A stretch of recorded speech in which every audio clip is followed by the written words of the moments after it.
Professor Carafit here to give you some general feedback on Lab Report 1 that we just completed on osmosis. Now this feedback is general. Remember, if your professor gives you more specific instructions or slightly different instructions, they're the ones grading your paper. They're the ones that you have to pay the most attention to. But I want to talk to you a bit about just general feedback. So first of all, the introduction. You need a title at the top. That title needs to be clear and concise. So it should mention osmosis and the dependent and independent variables. So it shouldn't just say the effect of sugar on potatoes or weight loss because of sugar on potatoes. Like, what is this, a diet plan? What are you talking about? The title needs to have the word osmosis in it somewhere if it's going to be clear, right? So think about that. Then when you get into the paper itself, introductions start broad and then get narrow. What do I mean by that? You start broad. You talk about what osmosis is, how it works, and try not to write it like a series of definitions. Hypotonic is this. Hypertonic is this. That's not what you want to do. You want to write a narrative. You can use the words hyper and hypotonic, but try not to just throw a bunch of definitions out there. Make it a little more interesting than that. So what is diffusion? How does it work? What is osmosis? Why does it happen? And this is where you would talk about things like, oh, particles move when there's energy around and water forms hydration shells. You could talk about electronegativity of oxygen and hydrogen bonds and hydration shells. You could have a lot of background here that would really help the reader to understand what's going on. That's what I mean by start broad and then get narrow. What I mean by get narrow is then get to what you did. What organism did you test? What was it you did? Just like a sentence. What was the experiment about? And what was your hypothesis? And the way I prefer to see a hypothesis is at least you have a clear hypothesis and an explanation why. And the way I try to enforce that is with the research hypothesis, which is the if and then format. But a lot of students are struggling with that. They're still doing hypotheses incorrectly, so I want to talk about that real quick. Here's an example of a hypothesis. If free molecules move from a high to low concentration and potato segments are incubated in sucrose solutions, then potatoes in low concentrations of sucrose will gain mass, but as sucrose concentrations increase, potatoes will lose mass. Okay, that is a pretty good hypothesis for this experiment, from my perspective at least. So what does it take to get a decent hypothesis? So let's just walk through this with me for a moment. First of all, you need to have a good research question, and sometimes those are provided. So you have to have a clear, testable question, and it's got to be clear. For example, a bad one would be, what is the effect of sugar on potatoes? Like, well, I have no idea what that means. A good example, what is the relationship of solute concentration to osmosis in a potato sample? Or what causes trees on the south side of a slope of a hill to be shorter than those on the north slope? You know, some sort of testable question that you could actually gather evidence for. So you didn't have to come up with the question here, but I just want to point out it starts with a question, and then your hypothesis is your explanation to that question. What do I mean by that? Sort of an answer to the question, really. So according to your book, in science, a hypothesis is an explanation based on observations and assumptions that lead to a testable prediction. Okay? So we need the explanation before we can really have the prediction. And what I really want you to notice here is there's a difference between an explanation and a prediction. A hypothesis is an explanation, not a prediction. All right, so your book uses an example like this, so let's look at that. You might come up with more than one hypothesis, and that's okay too. You're going to see which one's right, but let's just do a simple example. Observation. Your desk lamp does not work. Your research question would be, why does my desk lamp not work? Okay? Why doesn't your lamp work? Hypothesis 1, the bulb is burned out. Hypothesis 2, the lamp is broken. Notice, those are explanations, not predictions. Explanations. So when you're talking about molecules moving and things like that, you want to explain things from that standpoint. What are the molecules doing? And not just what are they doing, why are they doing it? In this case, the bulb was burned out, the lamp is broken. those are testable. Now, you can make predictions based on those explanations. So a common mistake students would make in that previous example is writing a hypothesis like this. If the bulb is changed, then the lamp will work. Well, that's not an explanation. That is, if the bulb is changed is what you're going to do. That's procedure. And then the lamp will work is your prediction. So there's no hypothesis there. That's just a procedure and a prediction. That is not a hypothesis. You have to have an explanation. So what I like to do is I like to enforce the idea, at least for now in Bio 1, of what we call a research hypothesis, which is a combination of if, and then. So it's a combination of prediction, procedure, of hypothesis, procedure, and prediction. There we go. So an example of a hypothesis then for this would be if the bulb is burnt out, that's your explanation, and the bulb is changed, that's what you're going to do, then the lamp will work. That's what you expect will happen. So if the bulb is burned out and the bulb is changed, then the lamp will work. So that's what I like to see in a hypothesis. So why will the potato change mass? What's going on there? Explain. Give me a brief as you can. Sometimes it's hard to be brief with this, I know, because explanations can be complicated. I'd rather have a slightly lengthy, complicated explanation than just a prediction there.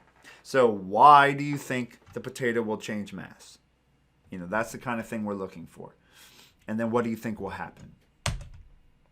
For the materials and methods statement, for Bio 1, this is usually pretty brief, a couple sentences. What concentrations did you test? How long did you incubate? And make sure to cite the manual, which is Carafit et al. 2000. A lot of people cited it some other year. This is in the past tense, and you want to avoid personal pronouns like we, I, and you if possible.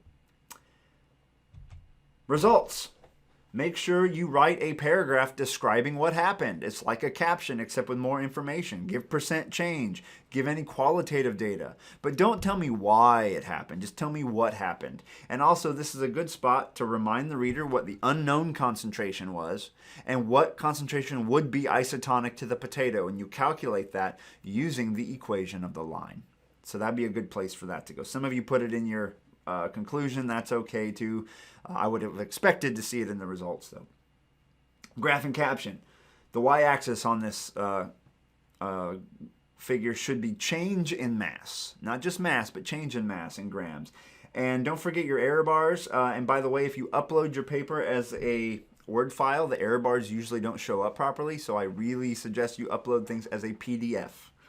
The unknown is not part of the graph, so if you tried to include that, you'll be very confused. So the unknown is something you solve for. It doesn't actually go on your graph. And don't forget to include sample size, mean plus and minus SC, and all of that kind of stuff in your figure caption.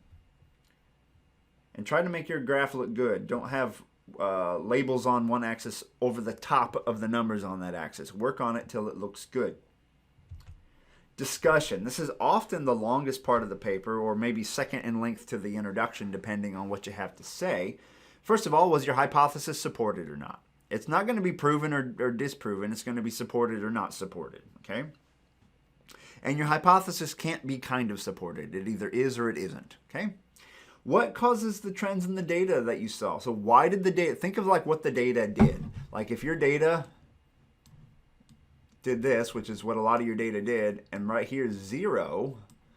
Up here, these two potato pieces had an increased change in mass. So you'll want to explain, oh, those potatoes were in a solution where there was more free water in the container around the potato, or the other way to say that is they were in a hypotonic solution, and water went into the potato, causing them to increase in mass. And then after that, the potatoes lost mass when they were in more hypertonic situations. You want to explain that water was leaving the potato, water was forming hydration shells and not coming back into the potato, and therefore the potatoes lost mass. So you're explaining the data. You're interpreting what happened based on biology. You're using your knowledge of biology and of chemistry and of physics to explain the data from your figure. Relevance, why is this important? A lot of my students talked about IVs and why it's important to have isotonic solutions in an IV. So you should have relevance. You should have a conclusion. Like, what's the final takeaway? One sentence. potatoes gain mass in hypotonic and lose mass in hypertonic situations, or something, some kind of conclusion that's based on your data. And just a sentence or two about the next experiment. If you were to design one, what would that be? And it shouldn't be just a throwaway answer. Think about it. Give something good and solid there, not just I'd like to do it again with more concentrations. That's lame. Do something more more creative than that. Something that would actually help you to learn more about osmosis. Okay? Now, common mistakes. And by the way, you can reference your figure in your conclusion. Like remind them to see figure 1. Don't forget to reference your figure in your written results. I don't know if I mentioned that. And you should have citations. You should cite your book and manual at least, and you may want to find another source of primary literature to cite in your paper. That's how you get exceeds expectations on the rubric. And make sure to cite in the proper formats as well, using a hanging indent, etc. Look at the lab manual for examples of how that's formatted. Common mistakes. Assuming the reader knows what you're doing. Like, obviously your instructor is grading it so they know what you're doing, but you're not writing, you're writing like for a general audience. Like pretend you're writing for another Bio 1 student who hasn't taken this lab yet. They're just starting Bio 1. So you need to explain things to them.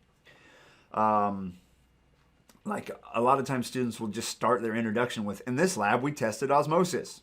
That's not very good. You need a background. You need background info. You need to give information. Remember how I said the introduction starts broad and gets narrow. And then your conclusion starts narrow and gets broad. You start with whether your hypothesis was supported, and you end with like relating what you found to all of biology, basically. How does it fit with what we know about biology? So your intro goes broad to narrow. Your discussion goes from narrow to broad. Students often do not provide detailed explanations. And remember, a description is not an explanation. Why did it happen is what you do with an explanation. You describe the data and the results, but you explain it in the discussion section. Sometimes students will mislabel axes or flip their axes on their graphs. Make sure you get that correct. Never ever quote from your book or another source. Always paraphrase in your own words and cite the information. Okay? Once again, failing to explain data. You should have a bit of an explanation in the background in the intro and in the discussion section. Your discussion section, basically, you interpret what happened based on the info you gave in the introduction. In the intro, you should explain how osmosis works and or how you think it works. And then you say, okay, here's what our data looked like, and here's why it happened, using what I told you in the introduction to explain, right? So hydration shells and movement of molecules, etc. Make sure to write in a scientific style. So reread that Piranha paper. Make sure you're not writing like you're writing an English paper essay. You're writing in a scientific format. You're writing in a clear and concise way. Pretend that you get charged for every word you use and see if there are any words you should eliminate. Be as clear and concise as possible. And of course, a big no-no is when you copy from another student's paper and change a word or two and pretend it's your own work. That typically results in a 0 and being written up and having a record put on your permanent file at the university. So we want to avoid that. All right, so that's just some general feedback. So on your next lab report on enzymes, keep some of this stuff in mind. It's a report on enzymes, not about yeast. It's on enzymes and catalase is the enzyme we tested, but I would start broad. Talk about enzymes, then talk about catalase, what it is, what it does, why it's important, then yeast and what you did and what your hypothesis was, the relationship of temperature to enzyme activity. So think about that explanation for your hypothesis. And then your materials and methods, what temperatures you tested, how long they were incubated, stuff like that. How you measured change, and make sure to cite the manual. And then you'll go into your results, where you'll write a paragraph about what happened, give qualitative data too, and then show your figure and your caption, and then your conclusion. Was your hypothesis supported? Then talk about what the data did and talk about why the data did what it did. Explain it. Use information that you know about proteins from lecture. Primary, secondary, quaternary structure, the bonds that hold those together, what happens at different temperatures. And here's a tip for you. Do not just focus on the denaturation, if you saw denaturation. Explain why things change from cold to warm. Why did the rates change? What caused that? Explain all of it, not just the exciting parts. And then relate it back to biology as a whole, and give a conclusion and cite your sources, and you'll do great. Okay? Write clearly and concisely. Follow those steps. Use your manual. Your manual has a great summary of how to write a report in the back. Read it carefully, and you'll do well.